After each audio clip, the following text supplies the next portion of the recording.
আমিনা সওদাগর আপনি লিখেছেন শবরাত সম্পর্কে কিছু বললে ভালো হয়। বোন আমিনা, শবরাত সম্পর্কে এর আগে আমরা বিভিন্ন সময় বলেছি। খোলাসা কথা হলো লাইলাতুন নিসফি মিন শাবান এই নামটি হাদিস দ্বারা বর্ণিত। এই রাত মধ্য শাবান রজনীকে শবে বরাত বলাটা আমাদের সমাজের প্রচলন। হাদিসের ভাষ্য হলো মধ্য শাবানের রাত, আমরা সেইটা বললে অধিকতর ভালো হয়।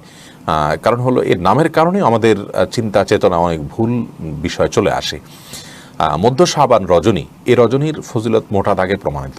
যে হাদিসগুলো আছে অনেকগুলো হাদিস, তার অনেক বেশিরভাগই দুর্বল হলেও সেগুলোর একটি অপরটিকে শক্তিশালী করে এবং কোনোটি গ্রহণযোগ্যতার লেভেল পর্যন্ত যায়। সবগুলো মিলিয়ে যে বিষয়টি সাবেত হয় তা হলো লাইলাতুন নিসফি মিন শাবান বা মধ্য শাবান রজনী রাতটি একটি ফজিলতপূর্ণ রাত। তবে ইসলামের যে ফজিলতপূর্ণ রাতগুলো আছে, যেমন লাইলাতুল কদরের কথা আমরা জানি, রমজানের শেষ দশকের বেজোর রাতগুলোর কথা আমরা জানি, তন্মধ্যে এই লাইলাতুন নিসফি মিন শাবান বা মধ্য শাবান রজনী সেগুলোর তুলনায় অনেক সাধারণ রাত। আমরা যদি কম্পেয়ার করি তাহলে হাদিসে এবং কোরআনের ভাষ্যমতে লাইলাতুল কদর এবং রমজানের শেষ দশক এই রাতগুলো অনেক গুরুত্বপূর্ণ রাত। লাইলাতুন নিসফি মিন শাবান বা মধ্য শাবান রজনী এই রাতে আল্লাহ তাআলা সাধারণ ক্ষমা ঘোষণা করেন, মুশরিক এবং হিংসুক ছাড়া, এরকম বর্ণনা পাওয়া যায়। এবং এই ফজিলত পাওয়ার জন্য কেউ যদি আল্লাহর কাছে আগ্রহী হয়ে দোয়া করে, ইবাদত করে, বিশেষ করে নিজেকে শিরক এবং হিংসা থেকে পরিচ্ছন্ন রাখে, তাহলে সেটা তার জন্য সেটা করা যেতে পারে, সেটা জায়েজ আছে। বাট এই রাতে ভাগ্য নির্ধারণ করা হয় মর্মে যে সমস্ত বর্ণনা পাওয়া যায় সেগুলো বিশুদ্ধ মানদণ্ড উত্তীর্ণ নয়।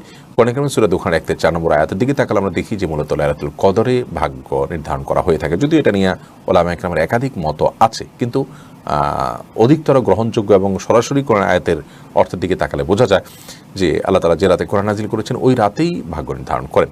যাই হোক, এর পাশাপাশি কবর জিয়ারত করার পরে হাদিস রয়েছে আমাদের আয়েশা রাদিয়াল্লাহু তাআলা থেকে, কিন্তু সেই হাদিসের সনদও বিশুদ্ধতার মানদণ্ডে উত্তীর্ণ নয়। মুহাদ্দিসদের প্রচুর পরিমাণে কালাম এবং আপত্তি রয়েছে সেই হাদিসের সনদের বিষয়ে। তো আমরা যেভাবে লাইলাতুল কদরকে উদযাপন করি সেভাবে আসলে এটাকে এইভাবে আসলে ইসলামে দেখানো হয়নি। অন্তত আমরা যখন লাইলাতুল কদরের সাথে তুলনা করলে দেখি যে আমাদের সমাজে সবচেয়ে বেশি ইবাদতের জন্য মানুষ চেষ্টা করেন লাইলাতুল বরাতে।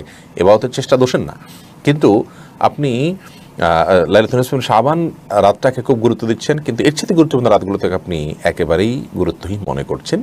এটা একটা ভুলের জায়গা, এটাখানে কারেকশন আমাদের করতে হবে। অতএব এ রাতের ফজিলতকে একেবারে অস্বীকার করা যেমন সঠিক নয়, আবার এ রাতকে সকল রাতের শ্রেষ্ঠ রাত হিসেবে বানানোটাও সঠিক নয়।